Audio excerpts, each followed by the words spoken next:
just to bring it alive, just to make that connection with our students. It's something. It's a different level than anything else. Like, there are students that are going to connect with their English and math teachers, but we see our students over a period of time.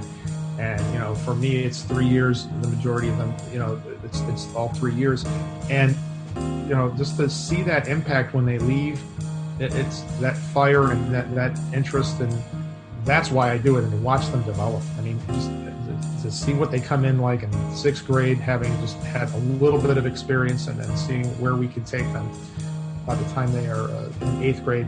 It's really the reason I do what I do, is to see that lineage and that development, and to get them ready for the next step.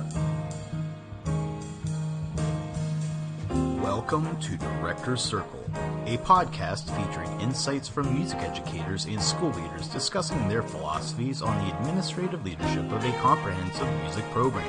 I'm Doug Conrad, and today's guest is Mr. Mike Kamuf from Damascus, Maryland. Let's begin.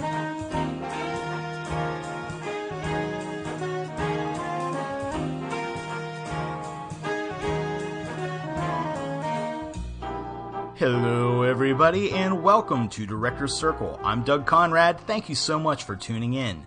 If you're new to the podcast, you can stay updated on all future episodes by subscribing to the show on Spotify, iTunes, Google Play Music, and iHeartRadio.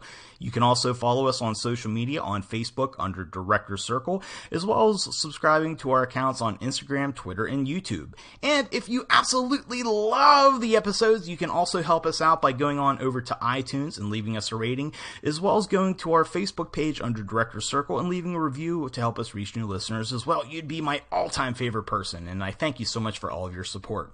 So now, on to today's guest. As many of you know, I am a teacher in Pennsylvania. However, I reside in the great state of Maryland, specifically Western Maryland, and it's really great for me to feature a well-known educator from my state, as his name is Mike Kamuf, and Mike is the middle school band and orchestra director at John T. Baker Middle School in Damascus, Maryland. In addition to being a highly acclaimed educator, Mike is also well known for his work as a composer, arranger, as well as a clinician. So, without further ado, here's my interview with Mr. Mike Kamuf.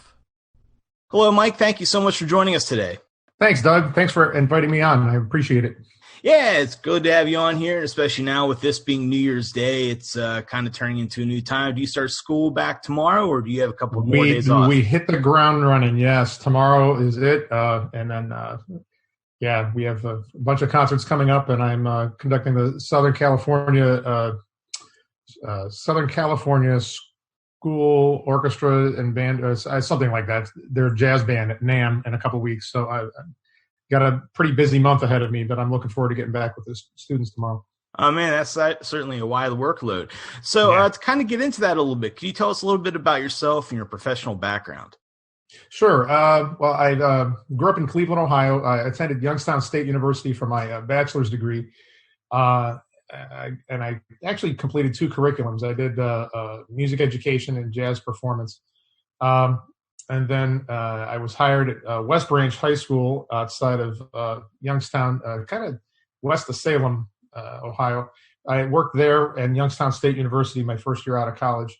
And then my wife and I moved to Maryland, and we were hired by Montgomery County Public Schools. I taught elementary instrumental music from 92 to 95, and then I've been in my current position since fall of 1995, which is band and orchestra director at John T. Baker Middle School in Damascus, Maryland. During that time in the 90s, I also completed my master's in conducting at George Mason University with Tony Maiello. That was a lot of fun. So it's been very public school focused. This is year 29, year 25 at Baker for me. So it's been a lot of fun. That's certainly a lot going on. So one area that you're widely known for is your role as a conductor and composer too. So can you talk a little bit about how you got into composing and just a little bit with your current work that you're doing right now in that field? Sure. So I got started writing somewhere between 8th and 9th grade, and just fooling around. My parents had an incredible record collection, and I started playing around 7th grade, but I got into got into writing somewhere between 8th and ninth grade. My dad had a Downbeat subscription at that point, and I saw that you could get your hands on free scores at that time, and the writers were folks like Bob Brookmeyer and John LaBarbera and people that I recognized from my dad's record collection. So I started getting these demo recordings, but they came with scores. And I started teaching myself, well, I guess really just kind of listening and analyzing at first. Didn't know that I was actually picking apart scores as a 14-year-old. But that's what I was doing. And I was teaching myself how to transpose and all those things at a very young age. So that's kind of how I got into it. And then I started writing trumpet duets my freshman year. I played with my teacher, my private teacher, and then did my first big band arrangement as a sophomore in high school, and it's never stopped since then. I went to a Catholic high school, and we had a brass group, and did a lot of writing for them too. We had like a mass once a month, and I kind of got roped into, hey, arrange this hymn. Hey, do that. Can you do this? And I would do that. So I got a lot of practical experience. That wasn't necessarily, under pressure at a young age. So that was pretty cool. Yeah, that's really interesting that you mentioned a lot of that, especially with how you kind of just dove into the craft of composing versus, as a lot of people will go through more of an academic setting until they really start pumping out a lot of works. Right. So could you talk a little bit about how you feel that just going for it necessarily to say, or just kind of starting the craft on your own and learning, through the ropes versus going through more of a formal training has impacted your compositional process? Sure. So I think, I kind of just went at it, like you said, and learned, from my mistakes along the way. One of those ways that I've learned from mistakes is when I came up, there wasn't Finale and Sibelius to get going. So, and notations programs like that where you can get immediate feedback. So I think, the process of writing parts out by hand and sticking them in front of musicians and having them read it and find out that you're missing, 2 beats in this measure, or you're missing a measure here or whatever, that really shaped things quite a bit for me early on. But the trial and error thing is huge, and it's a learning process. We're all still learning. I mean, I'm constantly listening and learning. Nobody knows everything, of course. So you're always listening and you're always taking in as much as you can. And I think for young writers, I think just the idea of getting something on paper and getting musicians to play it is great, and that they have to keep at it and learn from their mistakes and move on, make mental notes. I mean, it's all just the building block process. Yeah, and with that, especially with the trial and error and stuff, you're always going back and forth, and that can take up a lot of time. And yes. To kind of put that in your current role now, especially, I know you had mentioned you do a lot of conducting, especially now too. But yes. in your current role, you run your program at John T. Baker Middle School. You are a working composer. You come out with new stuff every year, and then you also have these other endeavors like guest conducting opportunities or performance opportunities. So I know in the Everything Band podcast, Mark Connor talks a lot about how do you find work-life balance. What is unique with your situation is that in addition to your teaching job, you also have these other areas which a lot of people would find is a full-time vocation.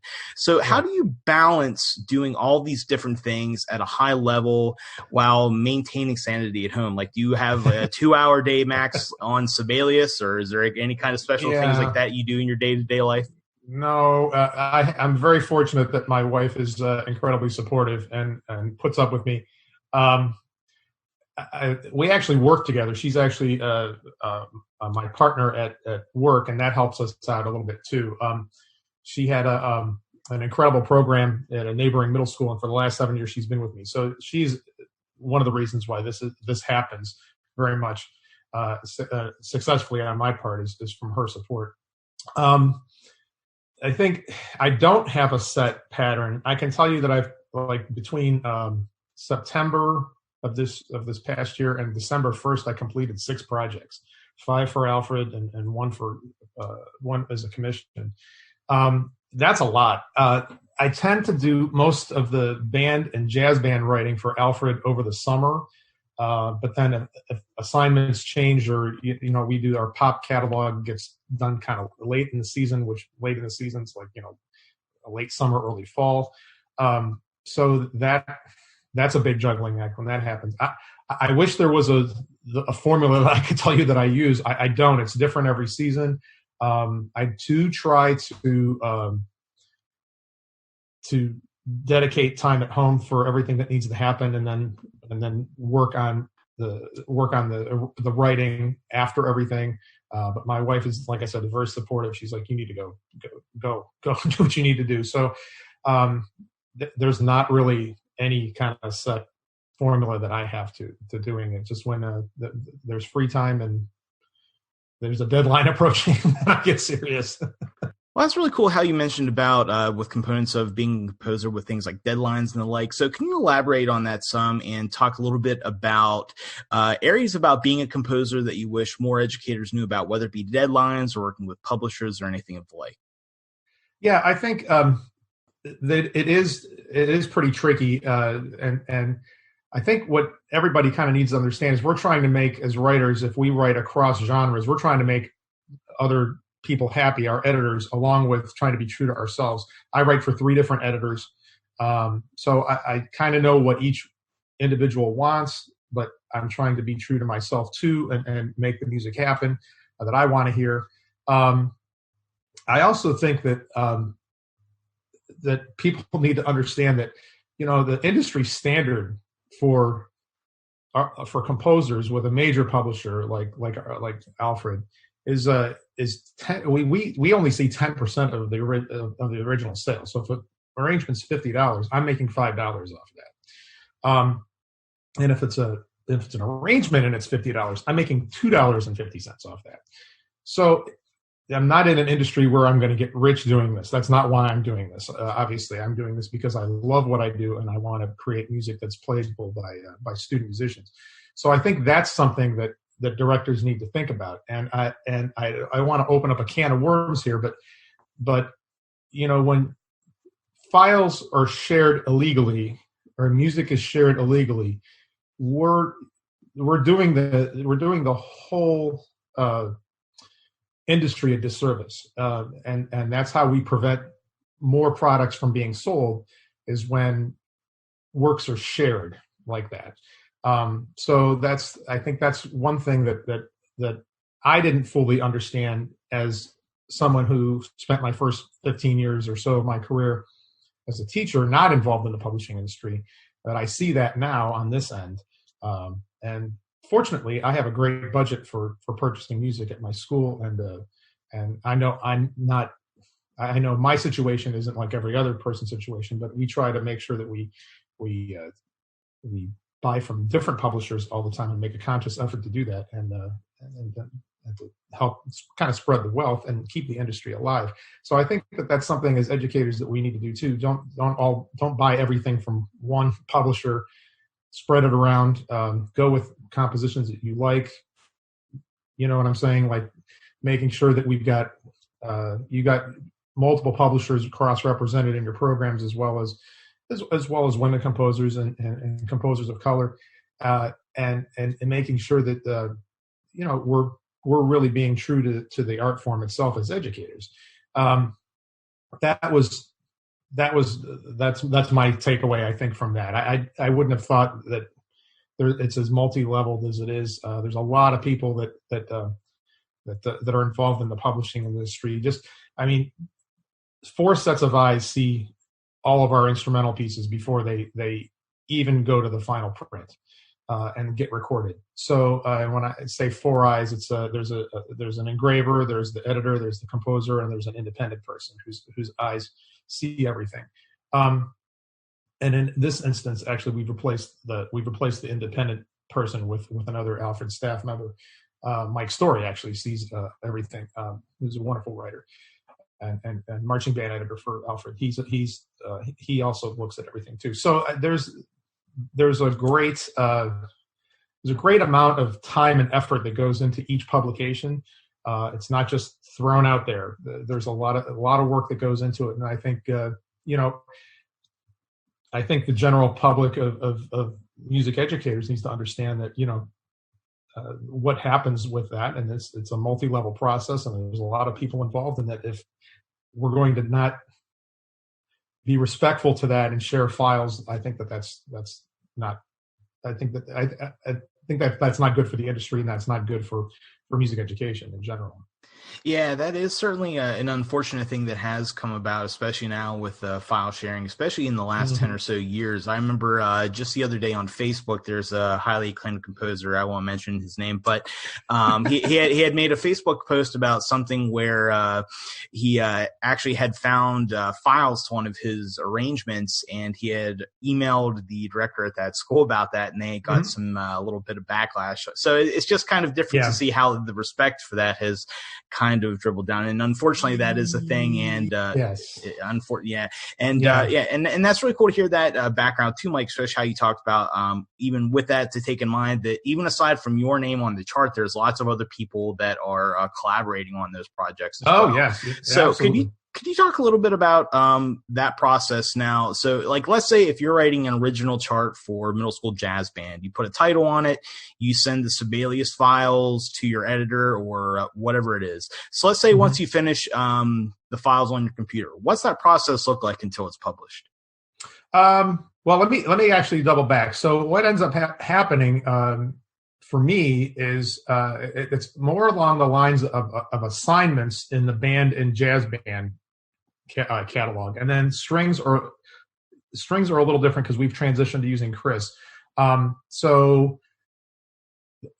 for orchestra, I will submit originals or public domain pieces to be considered for publication. And then for band, I kind of work with each jazz band. I kind of work with each editor, and we kind of come to a consensus on, okay, we're going to do this tune. You mentioned an original for middle school jazz band. Well, this would be this year, for instance. I worked with a jazz standard that was suggested, and Pete Barenbrake, who's my jazz editor, will say, "Hey, I've got these copyright. We can lease these copyrights. What tunes do you like out of this, or what do you like out of this?" So sometimes it's that. Sometimes it's me sending in an original for the jazz, and for the concert band, I work with George McGaw pretty closely. And he'll say, "What are you thinking? Here, I have a slot. I'd like you to write something for this level. I'd like you to write something for this level. What are you thinking?" So there's a lot of back and forth on that. So the process starts there, and then what I do from there is once I agree on assignment, let's say it's a middle school jazz band piece, like you're saying, I would come up with the concept of the arrangement. What is the tune going to be? And then after I would work on it, of course, and then it would get sent into the editor once it's completed. We use Finale, by the way, not Sibelius. And we have template files for every series too, so it's really tweaked so that the engravers don't have to spend a lot of time trying to move things around, to make it look good. So then the piece would go from my computer then to the editor, and then there would be a little bit of banter back and forth with the editor. It could be like, if it's a jazz thing, it could be, we're talking about length of the chart. It could be anything. And then there would be some suggestions for, edits. And then I would make those edits, send it back, and I'd either get a green light or not a green light, and then it would either come back or not. And then once that process is done, it moves on to the first round of an engraving. In engraving, they will take it. They will take the scores and make the parts, get it all clean, and then it comes back to the composer or arranger and the editor, and then it starts making the rounds. And the editors will make some suggestions, the writers make some suggestions, and so on. Each editor has a little bit of a process that they have that's different. In the jazz, for Pete, I can just send him an email, and I see this needs to happen. This fall's missing here. This note's missing an accent. This needs a courtesy accidental, whatever. And then for George, it's a little bit for the band side. It's a little bit more formal. We use an Excel sheet, and it's a little bit more formalized because we're dealing with a lot more parts. And then the orchestra, Chris is very flexible with how we do it. If there's a lot to talk about, then I would probably script it out in something, but usually it's just done by email. So, and then once those edits happen, then there's a second round of parts and proofs that are made, and that's usually what gets recorded.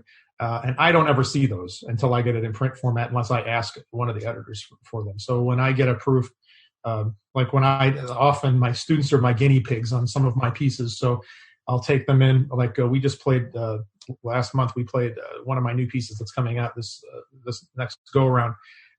Actually, played a couple of them, and they played off of the first round proof. So I had to have them make some edits in the parts that were still incorrect in that first round, but when it gets published, it'll be cleaner than in the second go around. So the object is, when you submit the file in the first place, have it as clean as possible, and then before you send it on. There was a great I had a piece that came out a couple years ago for a very beginning band called Dawn Over Kings Valley, and I think that was the piece. And the editors were, the engravers were mad because they couldn't find anything wrong with any of the parts once they extracted it. So I tried to submit as clean a score as I can, and they found one wrong stem and an auxiliary percussion part that was going the wrong way. So they were like, they were making jokes about me behind my back, I guess, because I got it the email thread later saying, hey, you're still making mistakes, so you're not making us unemployed yet. Yeah, that's certainly a learning process. And I like how you mentioned that you include your students in on the process from time to time in your active teaching role. So could you talk a little bit about how your work as an educator has impacted your approach to composing for student musicians? Sure. I started, the beginning of my teaching career, I didn't do a lot of writing for anybody. And most of my experience as a writer at that point was from the professional lines. I got a chance to play with the Tommy Dorsey band, and I wrote for the Woody Herman and Glenn Miller bands. So, within reason, those musicians could play, what you're putting in front of them. You're not thinking about range and technique too much when you're writing for prose.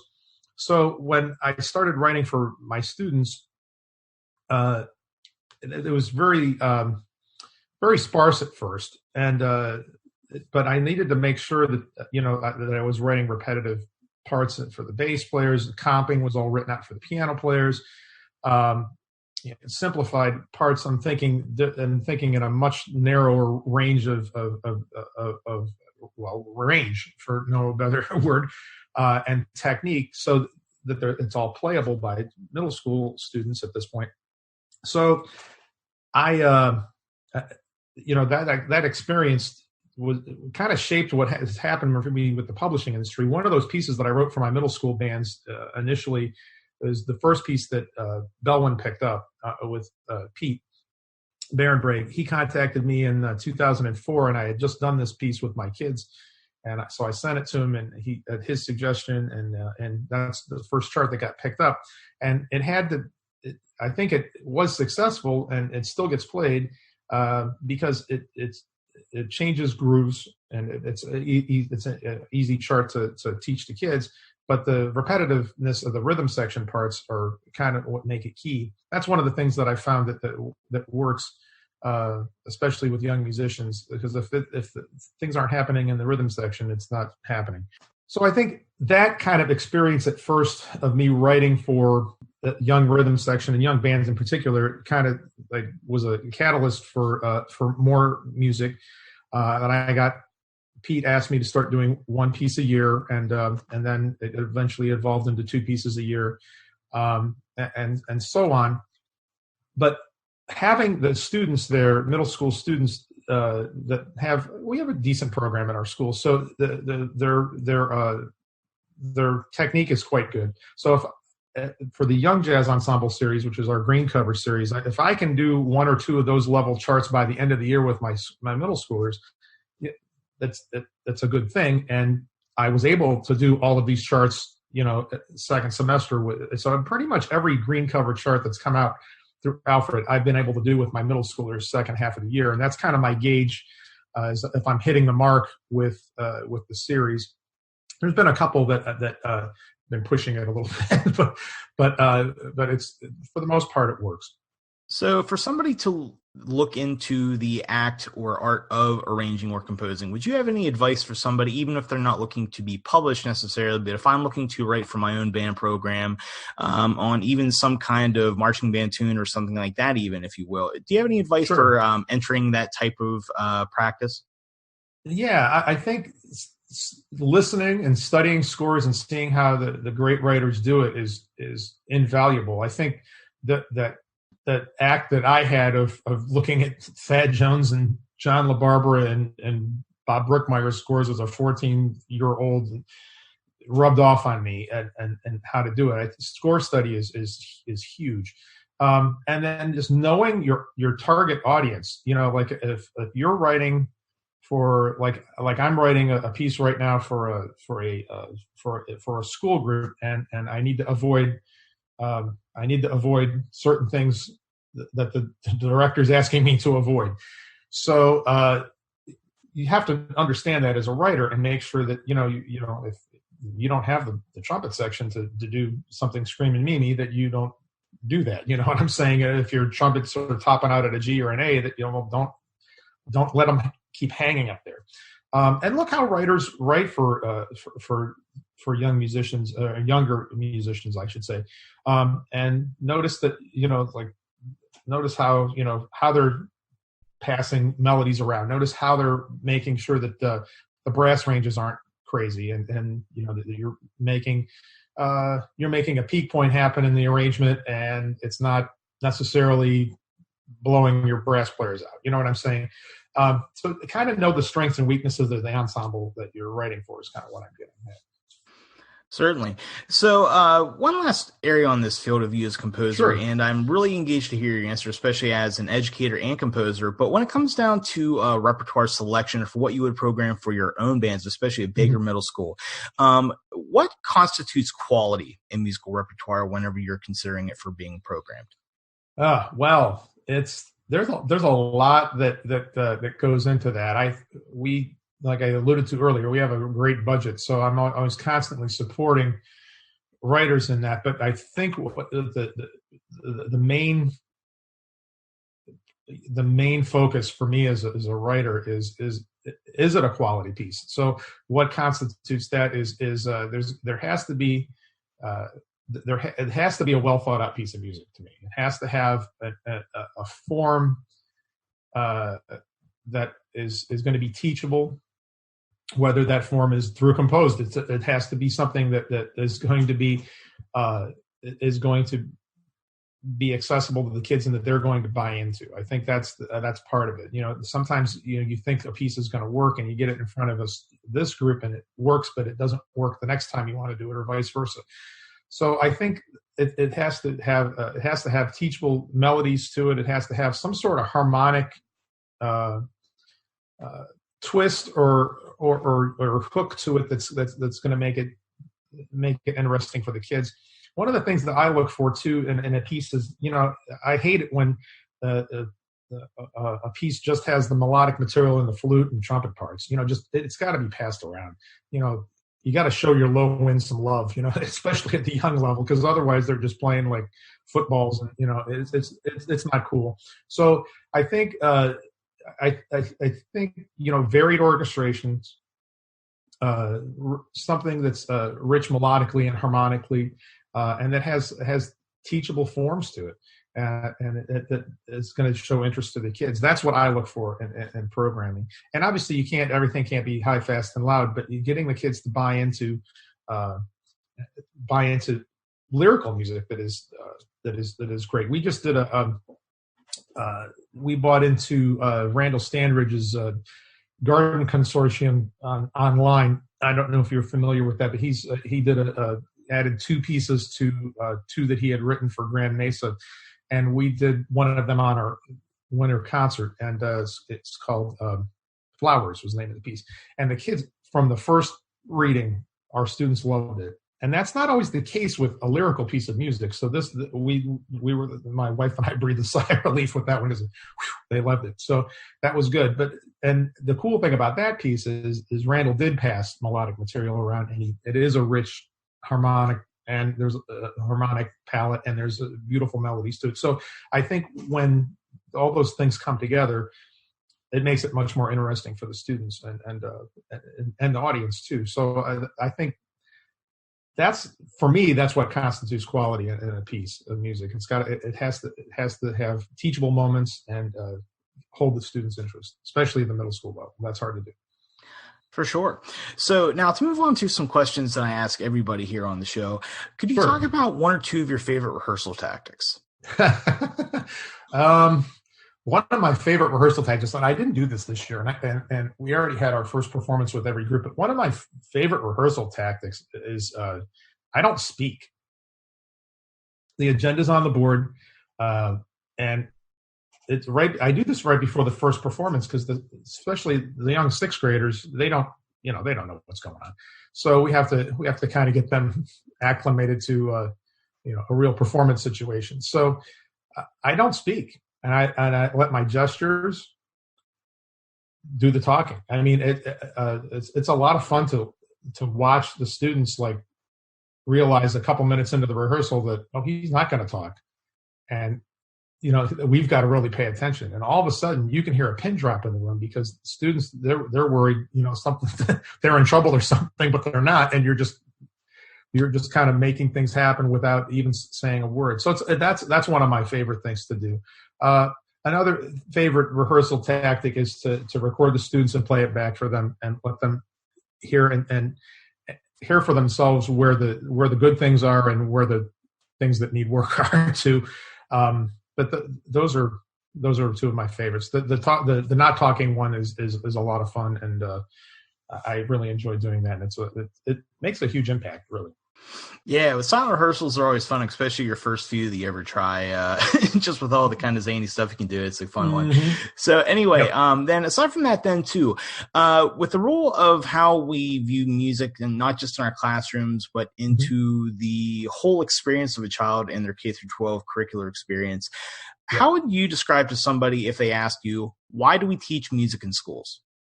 So I believe we teach music to impact all of our students and to develop the whole child. But, we all were impacted by certain folks in our career, and part of our job is to pass that passion and fire along to that others gave us, to pass that along to other students. I think that's really why we teach music.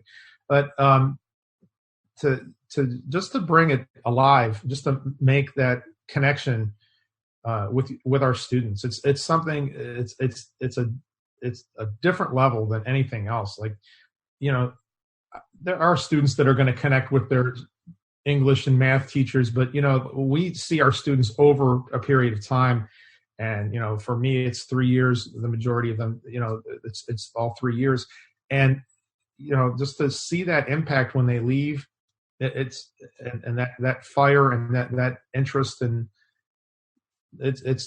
that's why I do it, and to watch them develop. I mean, just to see what they come in like in sixth grade, having just had a little bit of experience, and then seeing where we can take them, by the time they are in eighth grade, it's really the reason I do what I do, is to see that lineage and that development, and to get them ready for the next step. Yeah, and it's really cool to hear about that mentor process you kind of talked about.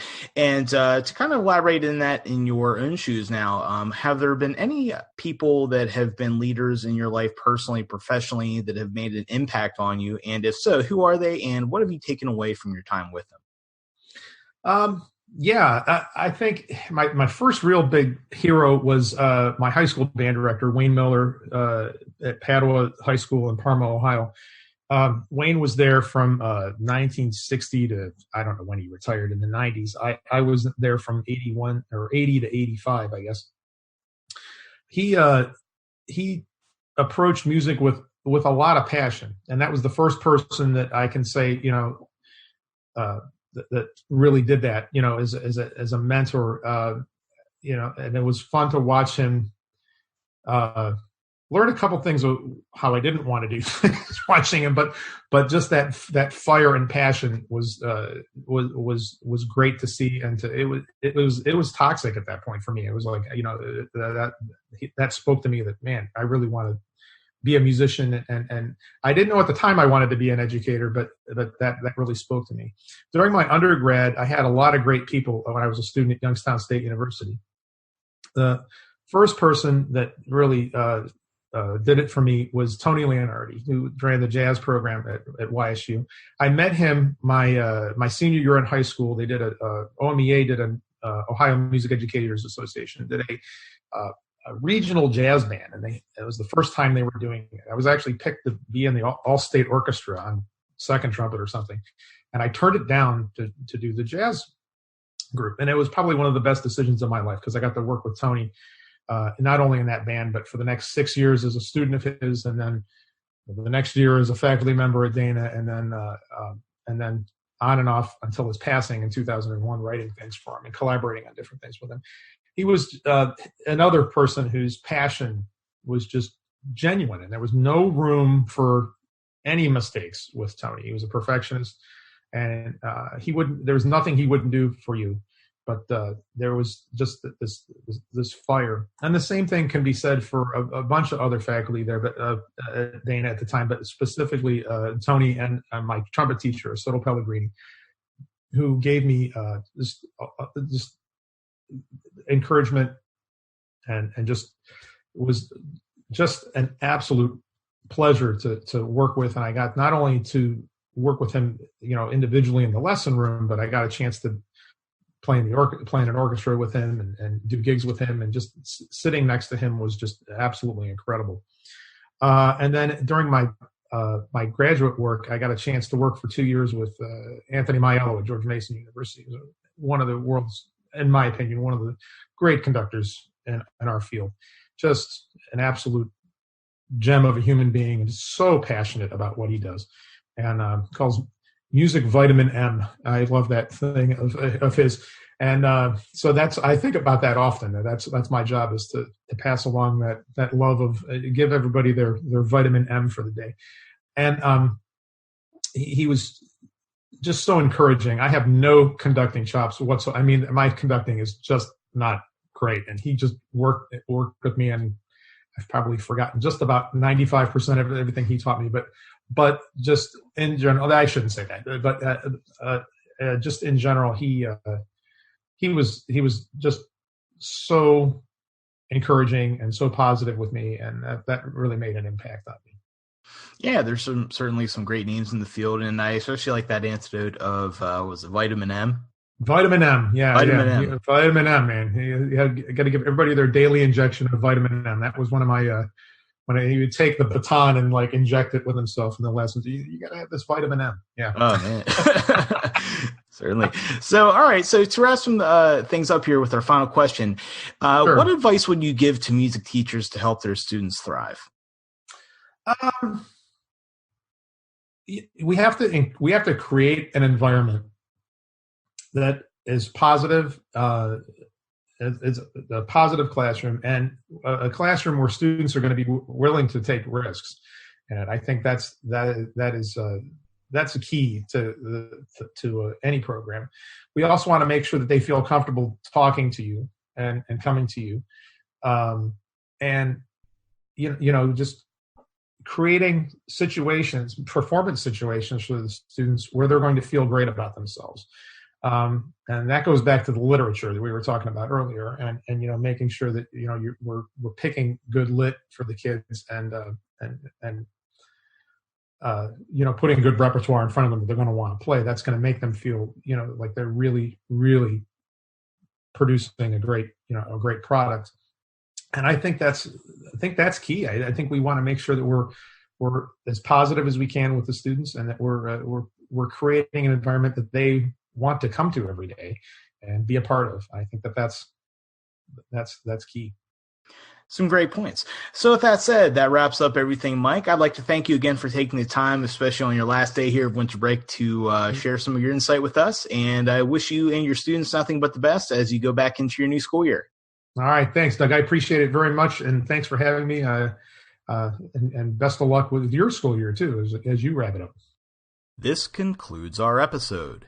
Many thanks to Mr. Mike Kamuf for sharing his time, wisdom, and insight on what it's like to be a highly acclaimed educator, composer, and arranger.